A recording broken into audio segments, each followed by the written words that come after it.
مسلمان اور مسلمان کا مقصد یہ مسلسل جد و جہد کا نام ہے، مسلسل کوشش میں رہنا، اپنی روحانی ترقی کے لیے بھی، معاشی ترقی کے لیے بھی، دینی عروج کے لیے بھی، اسلامی اقدار کے لیے مسلسل کوشش میں رہنا، مسلسل دوسروں کو لے کے چلنے کے لیے، دوسروں کو پیغام حق دینے کے لیے، کفر کو پیغام دین دینے کے لیے، غلبہ اسلام کے لیے مسلسل جد و جہد کرنا، یہ مسلمان کو اللہ تبارک و تعالیٰ اور اس کے پیارے حبیب علیہ السلام کی طرف سے مقصد دیا گیا۔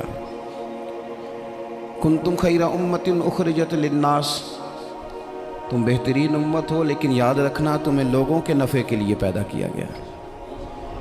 تأمرون بالمعروف وتنہون عن المنکر، تم نے لوگوں کو معروف کا حکم دینا ہے اور منکرات سے منع کرنا ہے۔ مقصود اگر زندگی میں کچھ ہو پھر زندگی صحیح گزرتی ہے۔ بے مقصد جب یہ لوگ زندگی گزارتے ہیں تو آہستہ آہستہ پریشان رہنے لگ جاتے ہیں۔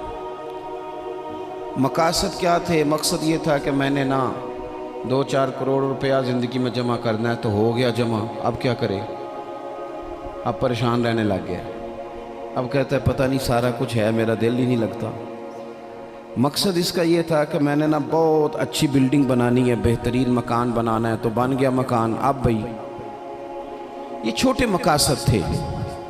میں نے ملک سے باہر جانا ہے، جا کے سیٹ ہونا ہے، تو ہو گیا سیٹ۔ اب مقاصد جب تک بڑا نہیں ہوتا، مسلمان مقصد حیات کو جب تک پہنچتا نہیں اور جب تک وہ صحیح ڈائریکشن پر چڑھتا نہیں، اتنی دیر وہ پریشان ہے۔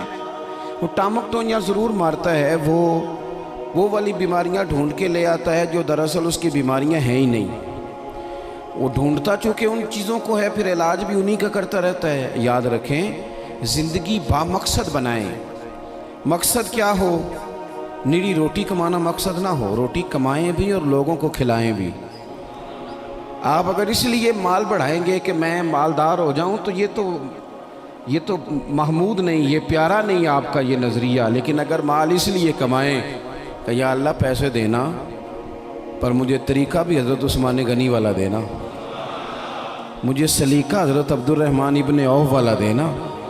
آپ اگر مقاصد کے تحت زندگی گزاریں گے تو بے چین نہیں رہیں گے۔ اگر آپ کا کوئی مقصد ہے، آپ اگر صحابہ کرام علیہم رضوان کی مقدس زندگیوں کو دیکھیں تو کوئی مقصد تھا، کچھ پیچھے چھا جس کے لیے وہ جد و جہد کر رہے تھے۔ حضرت مولا علی شیر خدا کرم اللہ تعالی وجہ الکریم، ایک بات کرتا ہوں، ایک مثال دیتا ہوں۔ حضرت علی شیر خدا کا شمار بظاہر ابھی بچوں میں ہوتا تھا جب کلمہ پڑھا، اور جب ساری برادری اکٹھی تھی اور حضور نے فرمایا میں اللہ کا رسول ہوں، کون کون میرے ساتھ دین کی مدد کرے گا، کون مشکل وقت میں حفاظت کرے گا، تو سب چپ رہے۔ حضرت علی اٹھ کے کھڑے ہو گئے، کہا یا رسول اللہ میں محافظ بھی بنوں گا اور دین کا مددگار بھی بنوں گا۔ اب ایک مقصد بنا لیا ہے کہ میں نے تلوار لینی ہے، میں نے دین کی حفاظت کرنی ہے، میں نے یہ کام کرنا۔ ایک مقصد تو ہے نا یار، ایک پروگرام بنا لیا ہے۔ اب حضرت مولا علی شیر خدا ہر میدان میں پہلی صف میں نظر آئے۔ ایک موقع ایسا آیا جہاں میرے حبیب علیہ السلام نے فرمایا کہ علی تم مدینے میں میرے پیچھے رہو، بچے ہیں، عورتیں ہیں، نگہبانی ہے، اور میں اس لیے اسی طرح تمہیں چھوڑ کے جا رہا ہوں جس طرح حضرت موسیٰ علیہ السلام جناب ہارون کو چھوڑ کے گئے تھے، مگر یہ کہ میرے بعد نبی کوئی نہیں۔ ایک موقع پر صرف چھوڑ کے گئے، جہاد پہ ساتھ نہیں لے کے گئے، تو حضرت علی رونے لگے۔ اللہ کرے آپ کو سمجھ آئے میری بات کی۔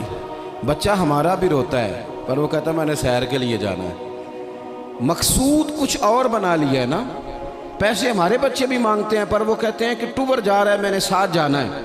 ہمیں بھی رونا آتا ہے کئی دفعہ، لیکن وہ جو پارٹی ہم نے قابو کرنی تھی وہ کوئی اور کر کے لے گیا، یہ تو گاہک میرا تھا، یہ دائیں بائیں کیسے نکل گیا۔ رونا تک آ جاتا ہے، ان کا بھی رونا تھا۔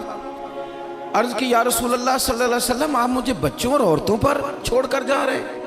تو حضور صلی اللہ تعالیٰ علیہ وسلم نے فرمایا علی اسی طرح چھوڑ کے جا رہا ہوں جس طرح حضرت ہارون کو جناب موسیٰ کلیم چھوڑ کے گئے تھے۔ بھائی ایک مقصود تھا کہ میں نے میدان میں رہنا، ایک ارادہ کیا تھا، ایک پروگرام بنایا تھا، پھر ساری زندگی وہ میدان میں رہے۔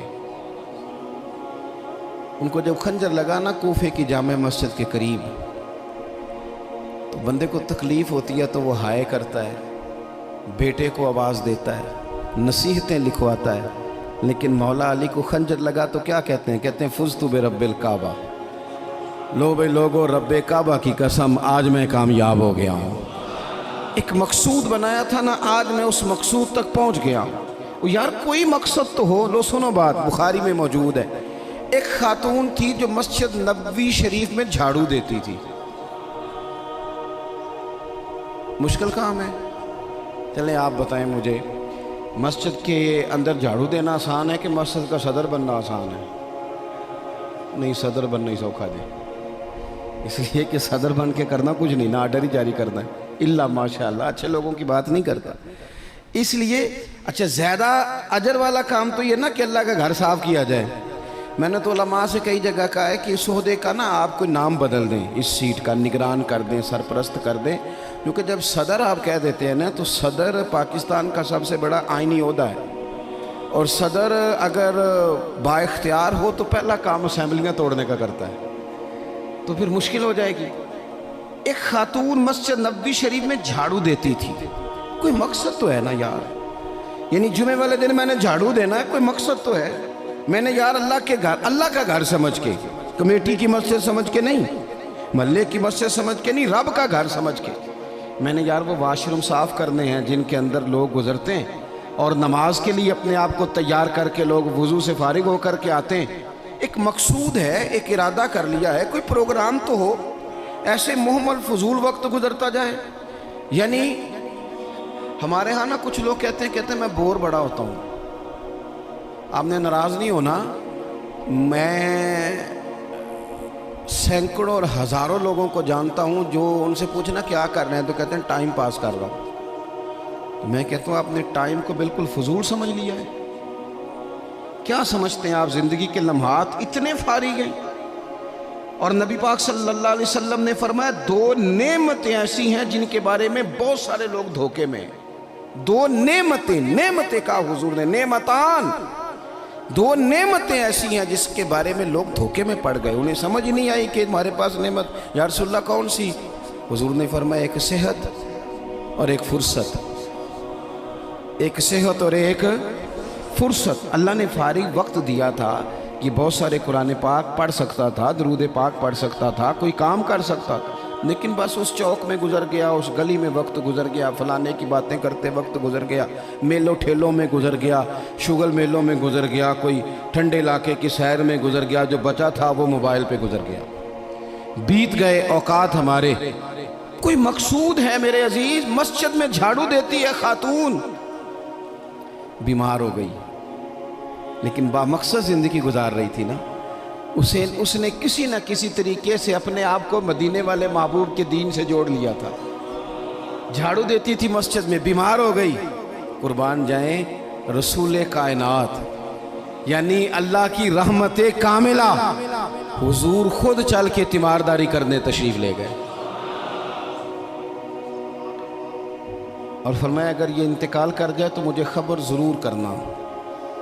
صحابہ فرماتے ہیں رات کا وقت تھا، ٹھنڈ کا موسم تھا، اور حکم بھی یہ تھا کہ جب کوئی انتقال کر جائے تو جلدی تدفین کر دو۔ ہم نے حضور کو تکلیف دینا مناسب نہ سمجھا، غسل کفن کا بندوبست ہوا، جنازہ پڑا، دفن کر دیا۔ اس نے کچھ کیا ہے، اس نے نہ دین کے ساتھ کچھ تعلق بنایا ہے۔ اللہ ہمارا بھی نام جھاڑو دینے والوں میں لکھ دے۔ کوئی تعلق تو اس نے بنایا ہے نا، کہیں کسی کونے میں جا کے اس نے رشتہ دین سے جوڑا ہے۔ حضور سید عالم علیہ السلام صبح تشریف لائے تو سارا کچھ جاننے والے محبوب پوچھنے لگے تم نے مجھے بتایا کیوں نہیں؟ یہ بھی اعزاز کے لیے ہے، ورنہ وَعَلَّمَكَ مَا لَمْ تَكُنْ تَعْلَمْ۔ حضور سید عالم علیہ السلام نے فرمایا کیوں نہیں بتایا؟ قربان جائیں، مر جانے کو جی چاہتا ہے اس ادا پر، ساری کائنات جائے حضور کے روضہ نور پر۔